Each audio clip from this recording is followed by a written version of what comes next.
My husband slapped me when I told him I was pregnant. Weston and I had been trying to have a baby for 2 years. We've had 2 years of negative tests and wondering if something was wrong with me. Then last month, I missed my period. I took 5 tests in one sitting because I couldn't believe the first 4.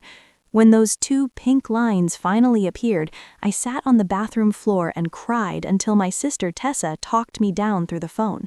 She told me I needed to tell everyone and make it special.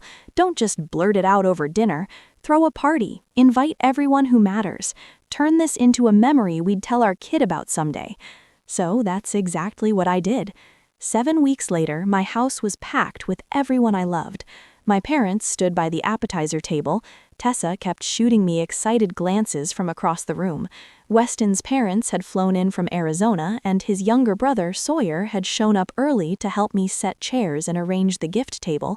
Weston worked the crowd like he always did, shaking hands and making people laugh, being the charming husband I'd fallen for 6 years ago. I watched him from the kitchen doorway and felt my heart swell. Tonight, I was going to make him the happiest man alive. I grabbed a fork, tapped it against my wine glass, and the room slowly went quiet. 40 faces turned toward me. My mom was already tearing up, and she didn't even know yet. Weston made his way through the crowd and stood beside me, his arm wrapping around my waist. He looked at me with warm, curious eyes, completely clueless as to what I was about to say. "Thank you all for coming," I said, my voice shaking a little. "I know some of you traveled really far, and I promise it's worth it." I looked up at Weston and smiled. "We're having a baby. I'm pregnant." The room exploded. My mom screamed. My dad started clapping so hard I thought he'd hurt his hands. Tessa was jumping up and down, yelling, "I knew it," even though she actually did know. Everyone was hugging and crying, and the energy in that room felt like pure love. I turned to Weston, expecting him to lift me up or spin me around or do something romantic. Instead, he was frozen. His arm had dropped from my waist. His face had gone completely white. "Weston," I reached for him. "Baby, aren't you excited? We're finally going to be parents." And that's when it came. The slap to my face that hit so hard I crashed backward into the gift table. The pain was instant and blinding, like someone had taken a hot skillet and pressed it flat against my skin. The music kept playing for 3 more seconds before someone killed it. And then there was nothing, just silence, just the ringing in my ear where his hand had landed. I looked up at my husband from the floor and didn't recognize the man standing over me. His face was twisted into something ugly, his chest heaving, his hands clenched into fists at his sides. "You cheating whore! You really thought you could pass off someone else's baby as mine?" I couldn't speak. My cheek was on fire, and my brain couldn't process what was happening. "Weston, what are you talking about?" I finally managed. "I've never cheated on you. I would never do that to you." He laughed, and it sounded like something breaking. "Stop lying." He was screaming now, veins bulging in his neck, spit flying from his mouth. "You can't be pregnant with my baby, Marley. I had a vasectomy 4 years ago, before we even got married. I can't have babies." The words hit me harder than his hand did. A vasectomy, 4 years ago. He'd been letting me cry over negative tests for 2 years, knowing the whole time it was impossible. "So whose is it?" he continued, his voice getting louder. "Who have you been sleeping with behind my back? How long has this been going on?" The room was still dead silent. My mother had her hand over her mouth, tears streaming down her face. My father looked like he wanted to end someone but couldn't make his legs move. And then someone was kneeling beside me, warm hands on my shoulders, helping me sit up, brushing glass away from my dress. I looked, and it was Sawyer, his face pale with shock as he stared at his brother like he was seeing a monster. "What the hell is wrong with you?" Sawyer said, his voice shaking with anger. "You just hit your pregnant wife in front of everyone." He helped me to my feet and positioned himself between me and Weston like a shield. Weston was pacing back and forth like a caged animal, running his hands through his hair. 2 years I let you make me feel guilty for not giving you a baby, and this whole time you were spreading your legs for someone else." He turned to the room, arms wide, like he was inviting everyone to see what I really was. Look at her. Look at her standing there pretending to be confused. She knows exactly what she did. She knows exactly whose baby that is. So there I was, face stinging, entire family watching, accused of cheating by my own husband. And the worst part? Weston had proof, a vasectomy I never knew about. In his mind, this pregnancy was impossible unless I slept with someone else. I demanded a paternity test. It would take a week to come back, 7 days until I could prove I was innocent.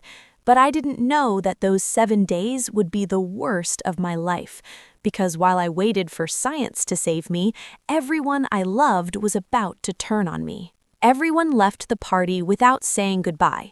They just grabbed their coats and filed out, one by one, eyes down, mouths shut. My parents were the last to go. My father hugged me so tight it hurt and whispered, "I'll kill him if you want me to."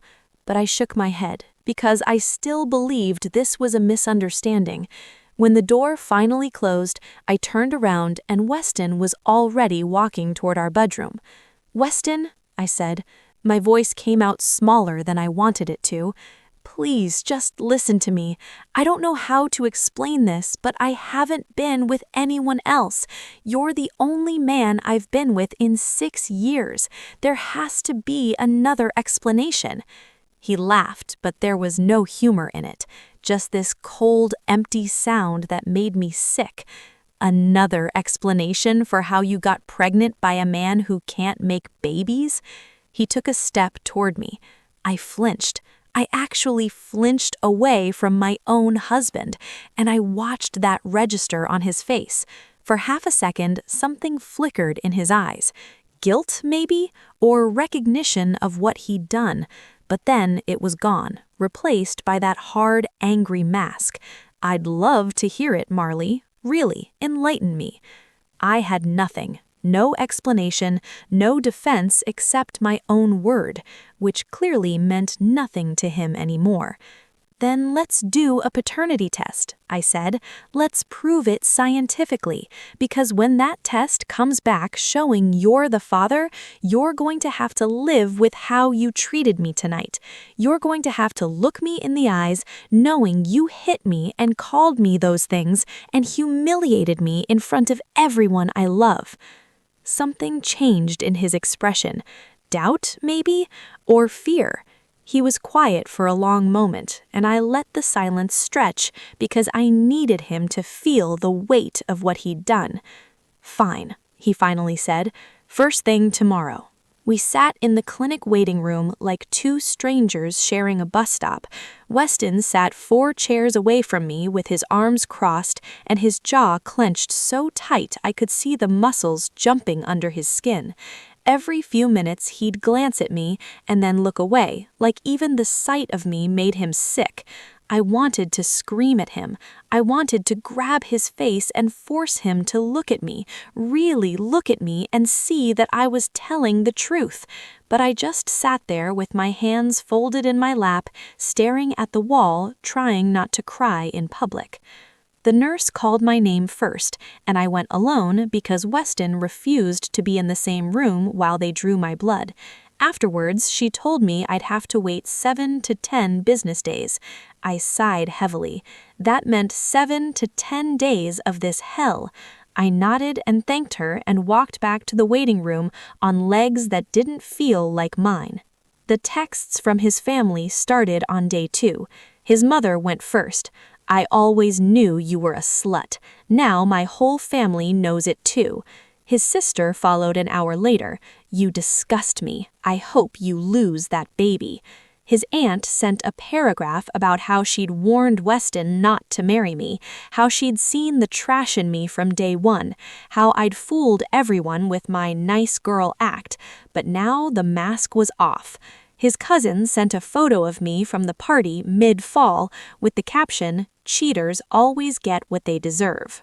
I sat on my bed reading message after message until my phone screen blurred from tears.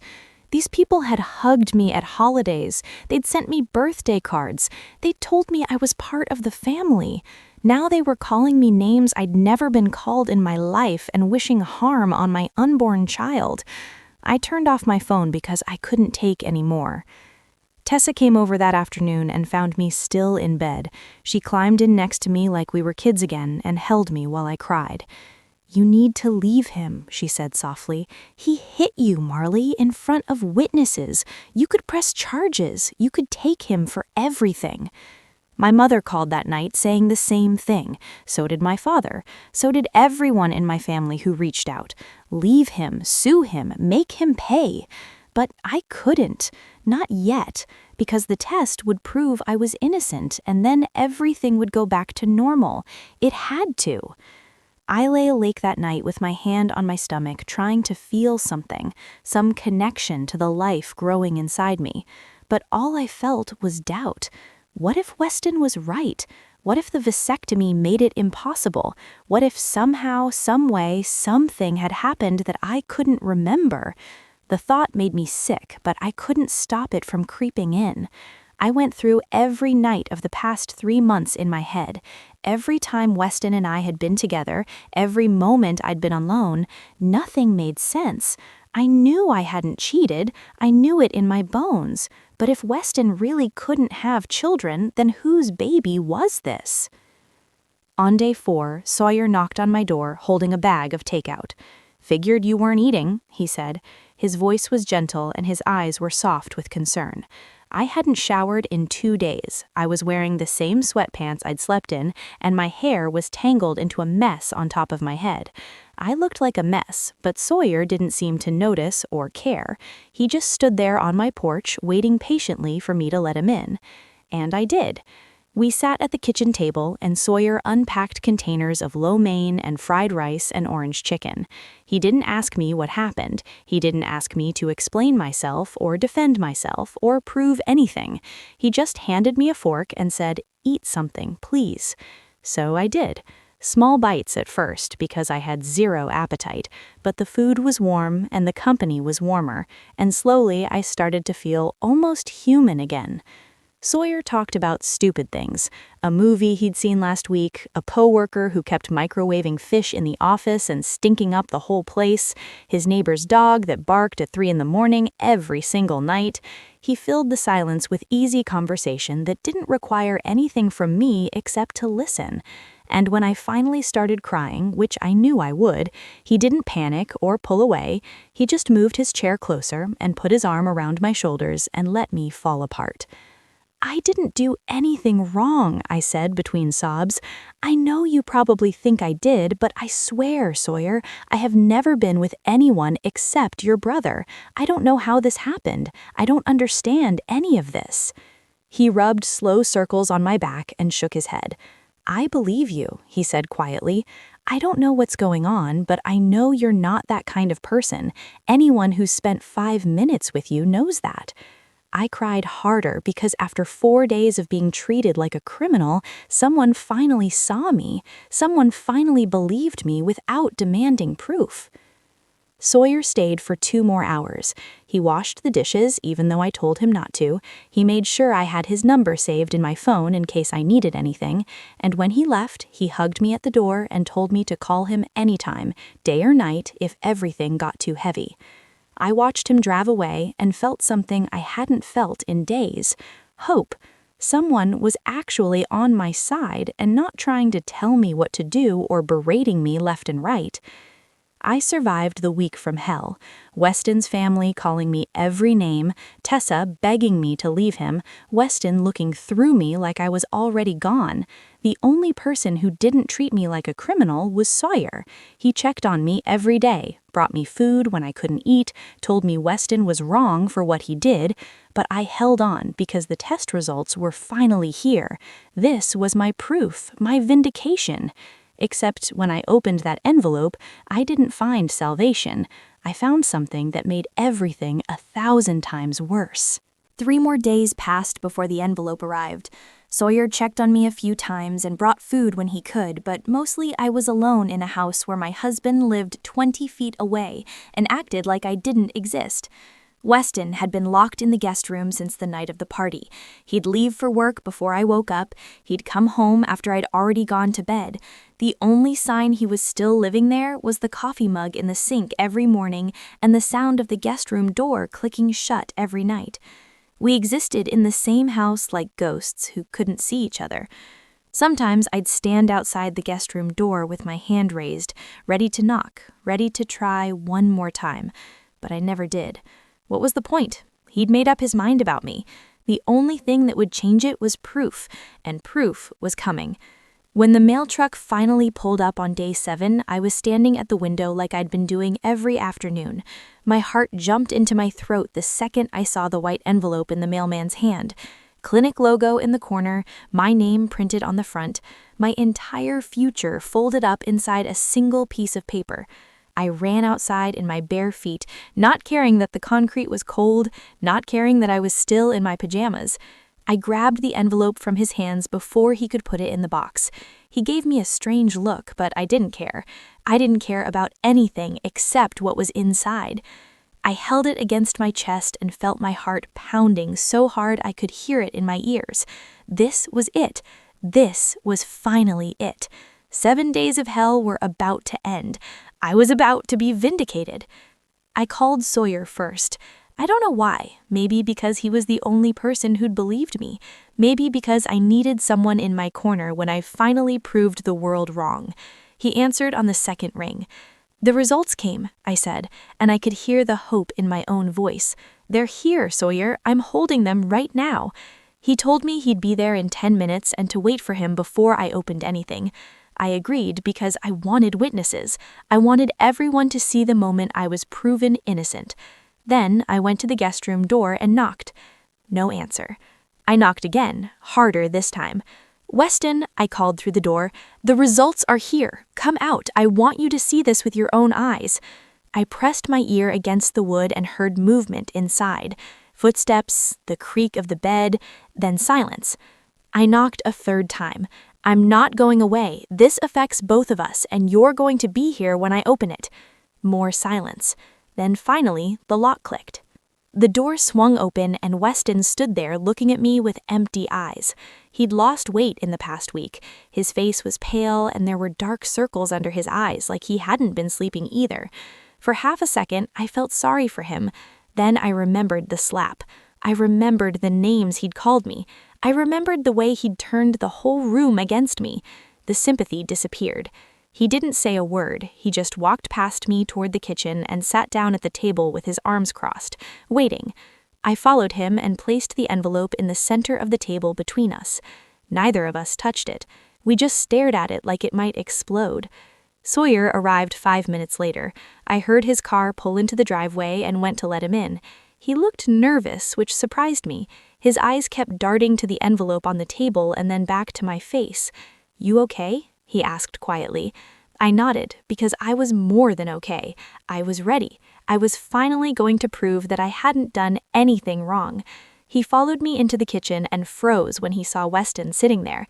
The two brothers looked at each other for a long moment.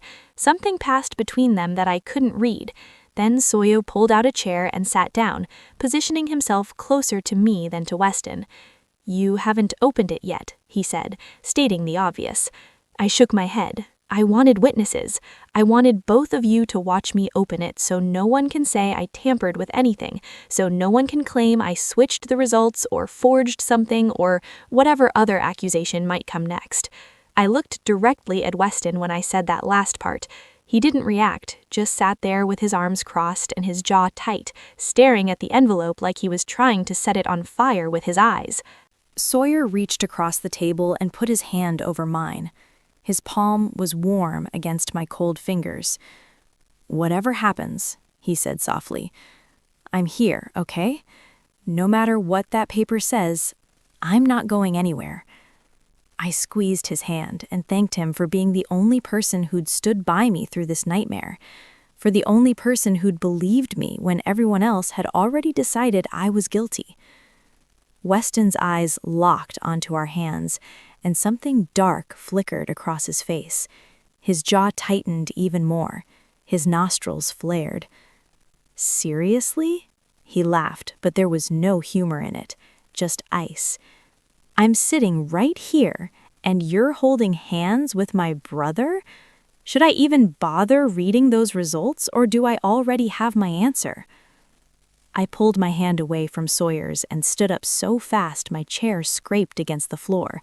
The sound was loud in the quiet kitchen. "Don't you dare," I said, and my voice came out stronger than I expected. "Don't you dare twist this into something it's not. Your brother is the only person who's been kind to me while you've been treating me like garbage. He's been bringing me food because I can't eat. He's been checking on me because you won't even look at me. So don't you stand there and act like I'm doing something wrong by accepting basic human kindness from the only person who's offered it." Weston rolled his eyes. "Just open the envelope, Marley. I don't have all day to listen to your excuses." I took a deep breath and picked up the envelope. It felt heavier than it should, like the weight of my entire marriage was pressed into that single piece of paper. I looked at Weston and felt something surge in my chest. Confidence. Certainty. I knew I hadn't cheated. I knew I hadn't been with anyone else. Whatever was in this envelope was going to prove it, and then he was going to have to look me in the eyes and apologize for everything he'd put me through. I held onto that image as I slid my finger under the seal. The sound of the paper tearing was impossibly loud. I pulled out the single sheet inside and unfolded it slowly, savoring the moment. This was it. This was my vindication. My eyes scanned the words at the top. Medical terminology, reference numbers, my name, Weston's name, and then the results. I read them once. My brain didn't process what I was seeing. I read them again. The words were the same, but they still didn't make sense. I read them a third time, and the paper started shaking in my hands. No, no, no, no, no. This wasn't right. This couldn't be right. There had to be a mistake, a typo, a mix-up, a blab, something, anything, because what I was reading was impossible. "What does it say?" Weston demanded. His voice cut through the fog in my brain. "Read it out loud. I want to hear you say it." I opened my mouth, but nothing came out. My throat had closed up. My lungs had stopped working. The room was tilting sideways, and I had to grab the edge of the table to keep from falling over. "Sawyer," Sawyer said, and his voice sounded like it was coming from underwater, far away, muffled. "What does it say?" I looked up at my husband, at the man I'd loved for 6 years, at the man I built a life with, at the man who was waiting for me to confirm everything he already believed about me. Tears were streaming down my face, and I couldn't stop them. "It says, you're not the father." The words hung in the air between us, heavy, final, devastating. Weston's expression didn't change, not even a flicker of surprise. He just sat there with his arms crossed like he'd been expecting this all along, like he'd known from the beginning that I was exactly what he accused me of being. "And there it is," he said slowly. His voice was calm now, almost peaceful, like a storm that had finally passed. "The proof. You've been cheating on me this whole time, and now you can't hide it anymore." He stood up slowly and put both hands on the table, leaning toward me until I could see every line of anger on his face. "So who is it? Huh? Who's the lucky guy? Someone from work? Some random guy you met at a bar? An ex-boyfriend you never really got over?" He was getting louder with each question.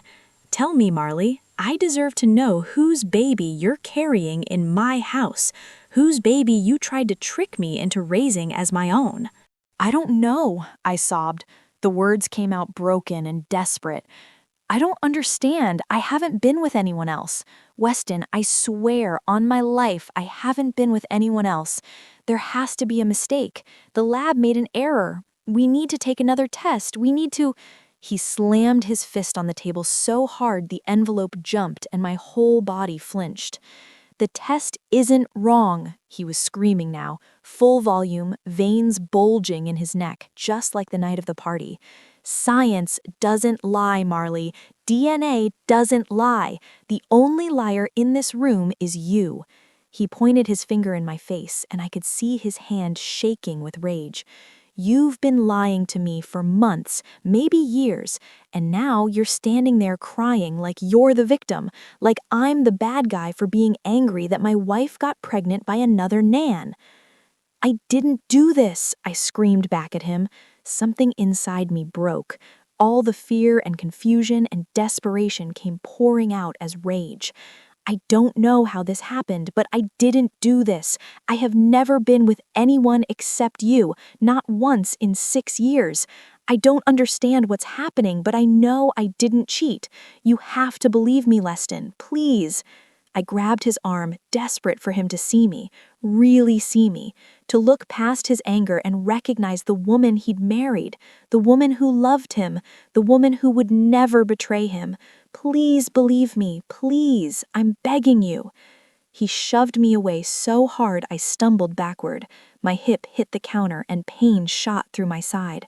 Sawyer jumped up and caught me before I could fall further, his arms wrapping around me to steady me. "Don't touch me," Weston snarled, and his face was twisted into something I didn't recognize. Pure hatred, pure disgust. "Don't ever touch me again. You make me sick. Looking at you right now makes me physically sick. I can't even stand to be in the same room as you." He turned to Sawyer, who was still holding on to me, and his eyes narrowed.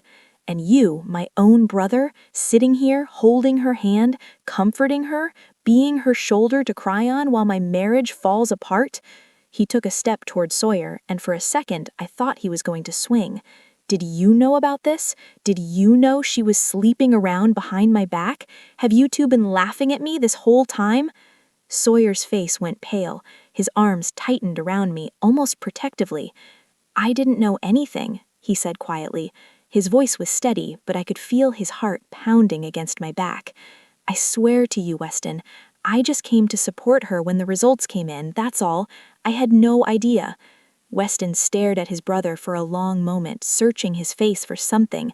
Then he laughed, that horrible, cold laugh that made my blood run cold. "Support her, right. Well, congratulations, she's all yours now. You can have her. I'm done." He turned and stormed toward the guest room. I heard drawers being yanked open, clothes being thrown, hangers clattering to the floor. Sawyer let go of me, and I stood there in the middle of the kitchen, frozen, tears streaming down my face, my whole body shaking so hard I thought my bones might rattle loose. This wasn't happening. This couldn't be happening. I'd been so sure, so completely certain that the test would save me, that science would prove what I already knew, prove I was innocent and faithful. Instead, the test had destroyed everything, and it hadn't even given me answers. It just told me Weston wasn't the father. It didn't tell me who was. It didn't explain how any of this was possible. It just left me standing in my kitchen with my whole life in pieces and no idea how to put them back together. Weston came back 10 minutes later, dragging 2 suitcases behind him. He didn't look at me as he walked toward the front door. His face was set in stone. His eyes were fixed straight ahead, like I was already invisible to him. "Weston, wait!" I begged, running after him. I grabbed the back of his shirt, and he spun around so fast I stumbled backward. "Don't touch me," he said through clenched teeth. "What part of that don't you understand?" I held up my hands in surrender, tears blurring my vision. "Please, we can figure this out. We can take another test. Something is wrong. Something doesn't make sense. I know I didn't cheat, Weston. I know it. There has to be an explanation." He stared at me for a long moment, and for just a second I saw something flicker in his eyes. Doubt, maybe, or sadness, or the ghost of the man he used to be. Then it was gone, replaced by that cold, hard mask. "The only thing that doesn't make sense is how I didn't see what you really were sooner. My mother was right about you. My whole family was right about you. I should have listened to them from the beginning." He picked up his suitcases and opened the front door. "I'm staying with Grant until I figure out what to do about the house. Don't call me, don't text me, don't try to contact me at all. As far as I'm concerned, you don't exist anymore." The door slammed behind him so hard the pictures on the wall rattled. Then his car started, then he was gone, and I was alone. I collapsed onto the kitchen floor and cried so hard I thought I might shatter into 1,000 pieces. Sawyer knelt down beside me and tried to put his arm around me, but I pushed him away. I didn't want comfort. I didn't want kindness. I wanted answers, because I knew I hadn't cheated. I knew I hadn't been with anyone else. I had never let another man touch me in 6 years of marriage. So how was this possible? How was I carrying a baby that wasn't my husband's? I stared at those results, knowing how guilty this looked. Weston was gone. He wouldn't even let me explain. He had already decided I was a cheater and a liar. But I still had no idea how this happened. I didn't know that Tessa was about to ask me a question that would change everything. A question I should have asked myself weeks ago. I called Tessa before the sun came up. She answered on the first ring, like she'd been waiting by the phone all night. "The results came back," I said. My voice was raw from crying. "Weston's not the father." She was at my door within the hour. I let her in and handed her the paper without saying anything. She read it twice, her face getting paler each time. Then she sat it down on the kitchen table and looked at me with an expression I couldn't read. "Sit down," she said. "We need to talk through this." I sat across from her at the table, the same table where Weston had slammed his fist, the same spot where Sawyer had held my hand, the exact place where my entire life had fallen apart less than 12 hours ago. Tessa pushed the results aside and folded her hands in front of her. "I need you to walk me through everything, not the party, before that. When do you think you conceived?" I stared at her. What does that matter? The test says Weston isn't the father. That's the only thing that matters. Just answer the question, Marley. When do you think it happened? I tried to focus. My brain felt like it was full of static. I don't know exactly. Weston and I were together a lot during that window. We had a whole system. Ovulation tracking, temperature charts, scheduled nights. It could have been any of those times. Tessa shook her head. "You're about 11 weeks along. That means conception happened roughly 9 weeks ago, maybe 10. She leaned forward. "Think harder. Is there any night during that time that stands out? Anything that felt different or strange?" I closed my eyes and tried to go back. All those nights of trying so hard blurred together. The same routine, the same hope, the same disappointment month after month until the one test that finally came back positive. But then something floated up from the back of my mind, a night I hadn't thought about since it happened, a night that was different from all the others. "There was one night," I said slowly. My eyes were still closed, reaching for details I'd never bothered to examine before. About 9 or 10 weeks ago, I woke up because Weston was shaking me gently. Then I felt him kissing my neck. I paused, remembering. I asked if he was in the mood, and he just hummed like a yes, and I remember wanting a baby so badly I went along with it. Tessa's voice was steady. "What else do you remember?" I tried to pull more from the fog. "It was completely dark. We have blackout curtains because Weston's a light sleeper. I couldn't see anything, not even an outline." I paused. Something was shifting in my chest, something uncomfortable. He never actually said anything, not one word the whole time. Usually, Weston would whisper to me, tell me he loved me, ask if I was okay. But that night, it was just the hum. And when it was over, he just rolled away and went to sleep, or I thought he did. I was so tired I passed out again right after. Tessa was quiet for a long moment. I opened my eyes and found her staring at me with an expression that made me dizzy. When she spoke again, her voice was careful, gentle, like she was trying not to break something fragile. "Marilee, I need you to really think about what I'm about to ask you." I felt my whole body tense. "Okay." She reached across the table and took my hands. Her fingers were cold. That night, the darkness, the silence, the way he didn't speak, just hummed. She squeezed my hands. "Are you absolutely certain it was Weston?" I yanked my hands back like she'd burned me. What kind of question is that? Of course it was Weston. I was in my own bed, in my own house. Who else would it have been? But even as the words came out, something cold started crawling up my spine. Tessa didn't look away. You said it was pitch black. You said he never spoke. Not one word, just a hum that could have come from anyone. She paused. How do you know it was him? Because it had to be him, I said, but my voice was shaking. He was there when I woke up in the morning. Nobody else could have gotten into our house. What you're suggesting is insane, Tessa, completely insane. Tessa's face was pale, but her voice stayed steady. I'm not suggesting anything.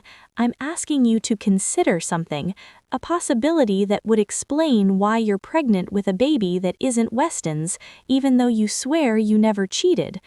I stood up so fast my chair crashed backward onto the floor. I needed to move. I needed to get away from this conversation. I needed my sister to stop saying things that were making the walls close in around me. No, I said. I was backing away from the table. That's not possible. I would have known. I would have felt that something was wrong. I would have... But would I have? The room was completely dark. Not a single word was spoken, just that one low hum. His hands didn't touch me the way Weston usually did. Rougher, more urgent, less careful with me. I had told myself it was because he was half asleep. Exhaustion made people different. Sometimes intimacy didn't have to be gentle to still be love. What if it wasn't love at all? What if it wasn't Weston? Oh God, I whispered. My back hit the kitchen counter and I grabbed it to keep myself upright. Tessa! Oh my God! She was out of her chair instantly, crossing the room to catch me as my legs gave out. Her arms wrapped around me and held me up while my whole body started to shake. Breathe, she said into my hair. Just breathe. We don't know anything for sure yet. This is just a possibility. We need to think about this clearly. But I couldn't think clearly. I couldn't think at all. If Tessa was right, then an intruder had come into my home while I was sleeping. A stranger had climbed into my bed in the dark. My body had been used while I thought it was my husband, and I had gone along with it eagerly, wanting a baby so badly that I never questioned the silence, never wondered why the darkness felt different, never stopped to make sure the man touching me was actually my husband. Who? I choked out. The word barely made it past my throat. Who would do something like that? Who has access to our house in the middle of the night? Tessa went very still. Her arms tightened around me, and then she said something that made my blood turn to ice. Who has a key to your house, Marilee? The answer hit me like a truck. The only person who had one was Sawyer. Sawyer had a key. Weston gave him one 2 years ago when we went on vacation and needed someone to water the plants. We never asked it back. My mind started racing through everything from the past week. His kindness when everyone else turned on me, his certainty that I hadn't cheated, showing up at my door without being called, sitting too close on the couch, touching my knee, telling me maybe my marriage falling apart was for the best, being there when I opened the results, holding my hand while I read the words that destroyed my life. No, I said. But even as I said it, pieces were clicking into place. Horrible pieces, pieces I didn't want to see. Not Sawyer, he wouldn't. He's Weston's brother. He's been helping me. I trailed off. Helpful, attentive, always there, never surprised by anything that happened, like he already knew how it would end.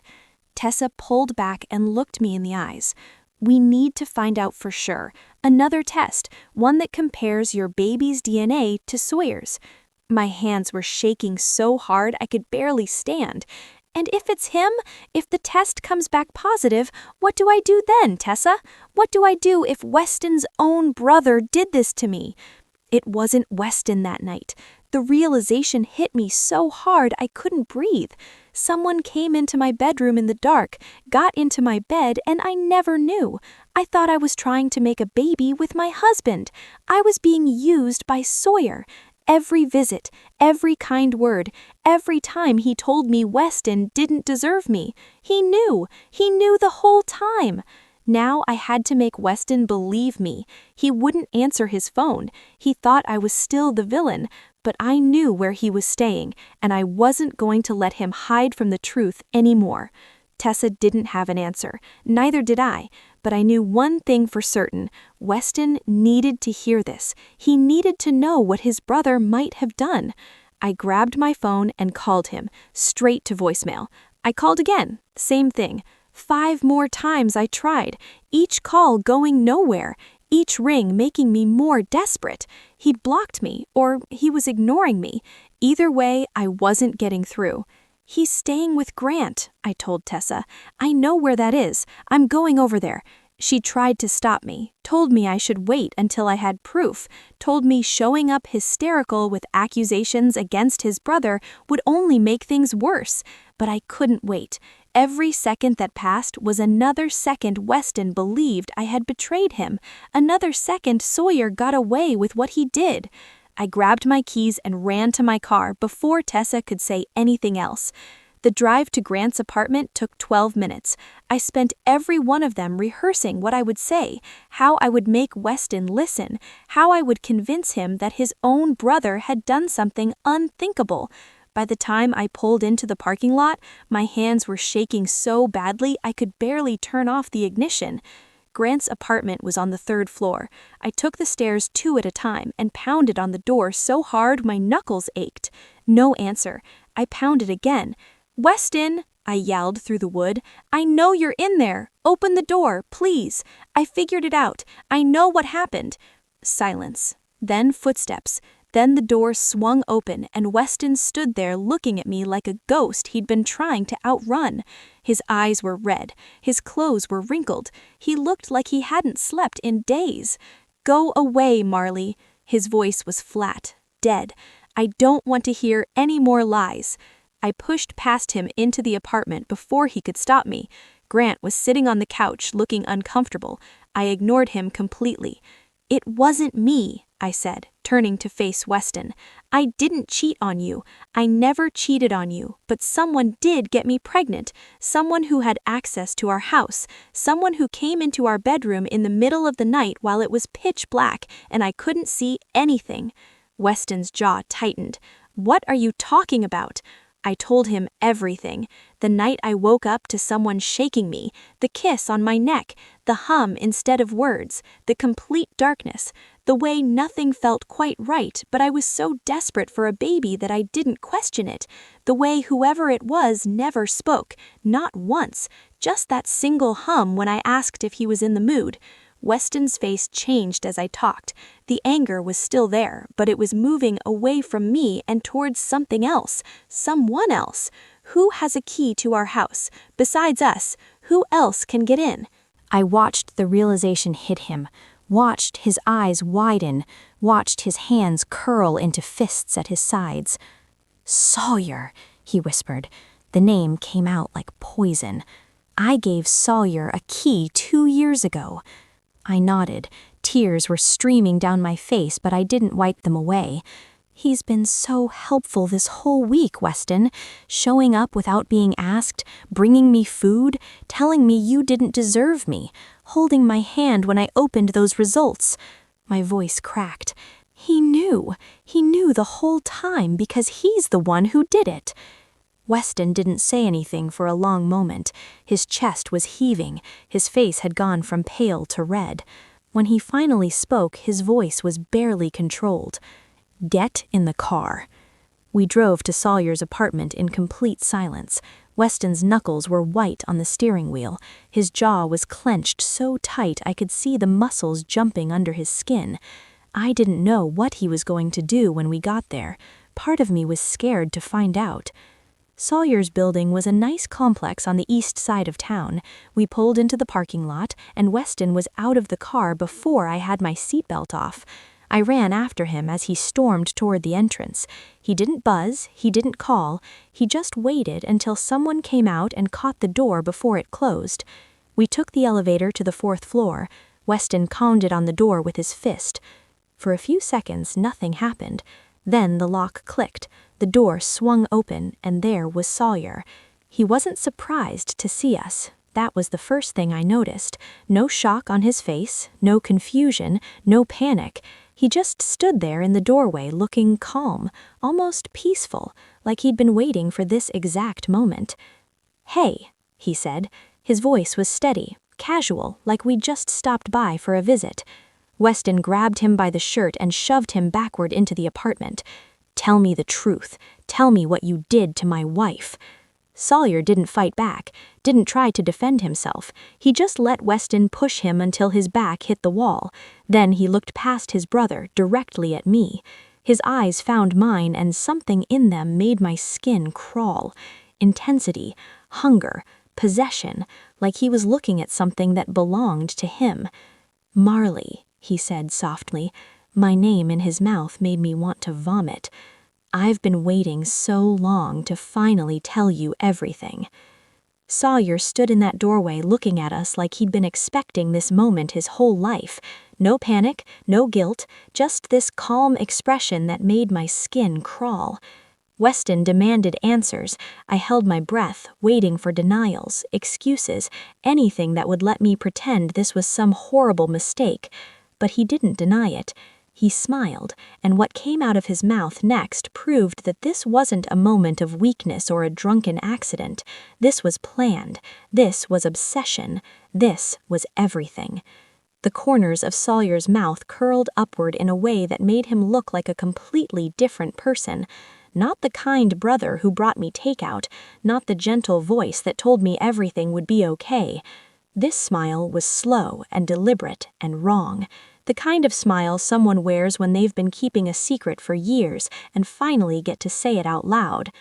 "You might want to let go of me, Weston," Sawyer said. His voice was steady and conversational, as if Weston wasn't pinning him against the wall with murder in his eyes. "This is going to be a long conversation, and you'll want to sit down for it." Weston's knuckles twisted tighter into Sawyer's shirt, the fabric bunched and strained under his grip. A vein was pulsing visibly in his neck, and his breathing had gone ragged and heavy. "Tell me what you did." Sawyer didn't struggle. He didn't try to push Weston off. He just stood there against the wall, looking more relaxed than anyone in his position should be. Then his eyes slid past Weston and landed on me. I wanted to look away, but I couldn't. Something about his gaze pinned me in place. He stared at me the way a lion stares down a gazelle. It became clear I was his prey from the moment we met, and he was determined to make me his. "Fine," Sawyer said softly. His eyes never left mine, even though he was answering Weston. "Weston, you want to know what I did? I'll tell you everything. But first, you should know that I'm not sorry, not even a little bit. What I did was the best decision I ever made." My chest felt like someone was sitting on it. Every breath took effort. I pressed my back harder against the wall because my legs weren't trustworthy anymore. They felt hollow, disconnected from the rest of me. Weston slammed Sawyer against the wall hard enough to make a picture frame rattle. "Talk." Sawyer let out a small laugh. "Having your spare key gave me so much power. Power I've been wanting for a long time. I loved that I had access to your house, your life." He tilted his head slightly. "Your wife." The word wife came out of his mouth like he was tasting something sweet. I felt my dinner rising in my throat. Weston's whole body had gone rigid. The muscles in his arms were straining against his shirt. His jaw was clenched so tight I could hear his teeth grinding. "That night," Sawyer continued, "I knew exactly what I was doing. I'd been tracking Marley's ovulation schedule for months. At every family gathering, she talked about how badly she wanted a baby. She cried about you two trying for so long that she was starting to lose hope. And I couldn't have my sweet, precious Marley feel that devastated." Every word hit me like a physical blow. He'd been watching me, studying me, learning when I was most vulnerable.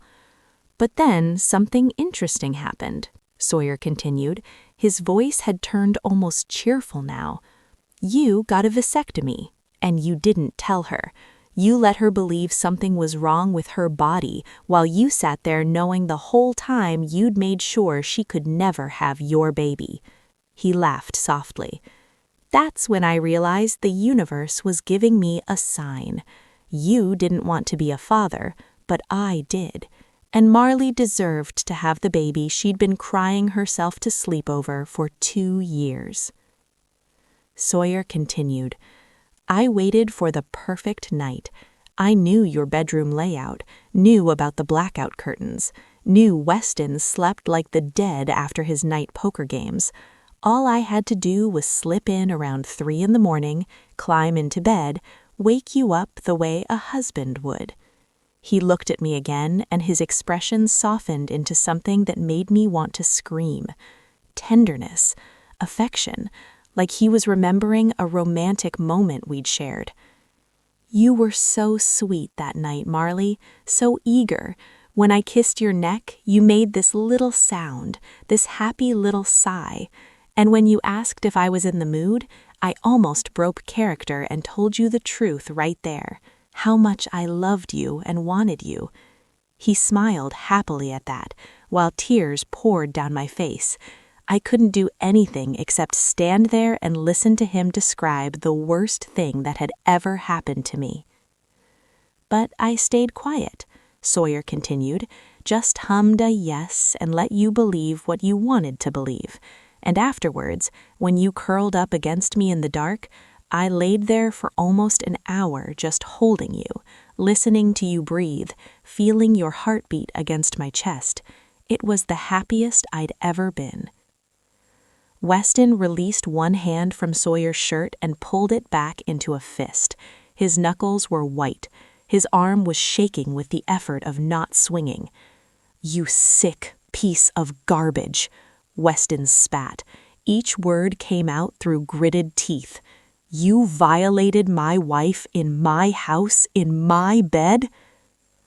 Sawyer's eyes finally moved to his brother.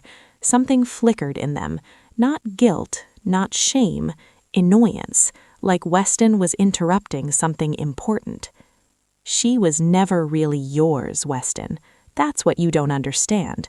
From the moment I met her at your engagement party, I knew she was supposed to be with me. But you got there first. You always got there first. The better grades, the better job, the better everything.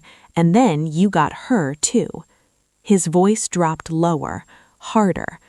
"I spent 4 years watching you take her for granted. 4 years watching you ignore her while she tried so hard to be a good wife. 4 years knowing I could love her better than you ever would." I pressed my hand over my mouth from keeping from sobbing out loud. 4 years. He'd been watching me for 4 years. Every family dinner, every holiday, every time he came over to help with something around the house, he'd been looking at me like this, wanting me like this, and I never knew. Weston's fist connected with Sawyer's jaw so hard the sound echoed off the walls. Sawyer's head snapped to the side and blood appeared at the corner of his mouth, but he didn't fall, didn't cry out, didn't even raise his hands to defend himself. He just turned his head back slowly and looked at his brother with that same calm expression. Then he laughed, blood on his teeth and joy in his eyes. "That felt good, didn't it?" Sawyer said. "Hit me again if you want. Break my nose. Knock out my teeth. None of it changes anything. I did what I did, and I don't regret a single second of it." He spit blood onto the floor. "That baby Marley is carrying, that's my baby, my child, the only family I've ever made for myself. And you can hate me all you want, but you can't undo that. You can't take that away from me." I slid down the wall until I was sitting on the floor. My legs had finally given up completely. Tessa wrapped her arms around me while I tried to make myself as small as possible, tried to disappear, tried to stop hearing his voice, but it kept going. And these past 2 weeks, Sawyer stepped away from the wall now that Weston had let go of him. He wiped the blood from his chin with the back of his hand. "Those were the best days of my life. Sitting with you in your kitchen, Marley, holding your hand, telling you I believed you when everyone else called you a liar, watching you look at me like I was the only person in the world who cared." He took a step toward me, and Weston immediately moved between us. I got to be there for you. I got to comfort you. I got to be the man you needed while your husband treated you like garbage. Every tear you cried on my shoulder was proof that I was right. You should have been with me from the beginning." I was shaking so hard my teeth were chattering. Every moment from the past 2 weeks was replaying in my head. But it all looked different now. His arm around me on the couch, his hand on my knee, the way he always sat too close, the way he looked at me when he thought I wasn't paying attention. I thought he was being kind, supportive, brotherly. He was savoring his victory, enjoying watching me suffer while knowing he was the reason for all of it. "Marley," Sawyer said my name softly, almost lovingly. "Look at me, please." I didn't want to, but something in his voice made me lift my head. He was standing a few feet away, with Weston blocking his path, but his eyes found mine easily, and what I saw in them terrified me more than anything else had. Hope, genuine hope. "Come with me," he said, "right now, tonight. We can leave this whole mess behind, start over somewhere new, raise our baby together the way it should have been from the start." The air left my lungs. He actually believed this was possible. He actually thought I might say yes. He'd violated me in the most intimate way possible, and he was standing there asking me to run away with him. "You're insane," I whispered. The words came out thin and broken. "You're completely insane." Something changed in his expression. The hope dimmed slightly, replaced with confusion, then frustration. "I'm offering you everything, Marley. A man who actually loves you, a father for your baby, a fresh start away from everyone who turned on you. Why would you choose to stay here with someone who hit you in front of 40 people? Weston moved so fast I barely saw it. His fist connected with Sawyer's face again, and this time Sawyer went down. He hit the floor hard, and Weston was on top of him instantly, punching over and over, each blow landing with a sickening thud. "You don't get to talk to her," Weston was screaming. Tears were streaming down his face. "You don't get to look at her. You don't get to say her name. Do you understand me? Do you understand what you did?" Sawyer didn't fight back. He just lay there taking the beating with that horrible smile still on his bloody face. And between punches, I heard him laughing, quiet and wet and wrong. I sat on the floor of my brother-in-law's apartment watching my husband beat him bloody, and all I could think was that even if Weston killed him right now, it wouldn't undo anything. It wouldn't erase what Sawyer had done to me. It wouldn't take back that night. It wouldn't unpreg me or unmake the baby growing inside me, or give me back the life I had before.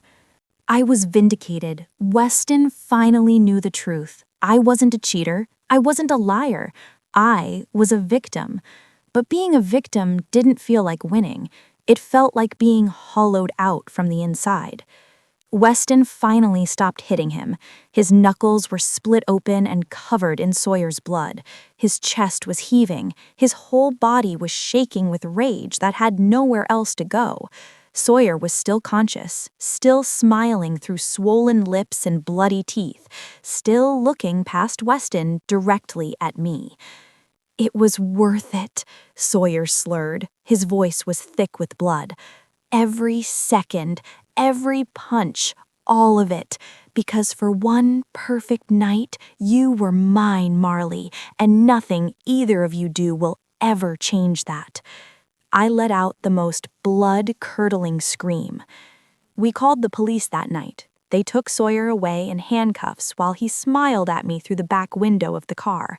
I told them everything, every detail of that night, every word Sawyer had said. The cop nodded and wrote things down and told me I was brave for speaking up, but brave didn't fix anything. What Sawyer did to me was hard to prove in court. He never broke in because he had a key. I never said no because I thought he was my husband.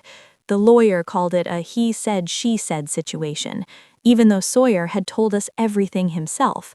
Weston and Tessa heard it all. Didn't matter. In the end, Sawyer took a deal. Some small charge about being in our house without permission. 6 months of checking in with an officer and paying a fine. No jail, nothing that would follow him forever the way that night would follow me. Weston and I tried to fix things. For about 3 weeks, we went to a counselor, sat in a room, and talked about trust and pain and getting better. But every time I looked at him, I saw the party, the slap, the way he called me a whore in front of everyone I loved, the way he decided I was a cheater before thinking about any other answer. He said sorry 1,000 times, cried and begged and swore he would spend his whole life making it up to me. But some things can't be fixed. Some words can't be taken back. He hit me. He shamed me in front of 40 people. He let his family send me texts wishing bad things on my baby. Even though he knows the truth now, those 2 weeks of hell still happened. I filed for divorce. He didn't fight it. I think part of him knew we were broken the moment his hand hit my face. The stress took everything from me. 2 weeks after the divorce was done, I woke up in the middle of the night with pain so bad I couldn't stand. Tessa drove me to the hospital. The doctor told me what I already knew from all the blood. I lost the baby. Part of me felt relief, and I hated myself for it. That baby was innocent. That baby didn't ask to be made.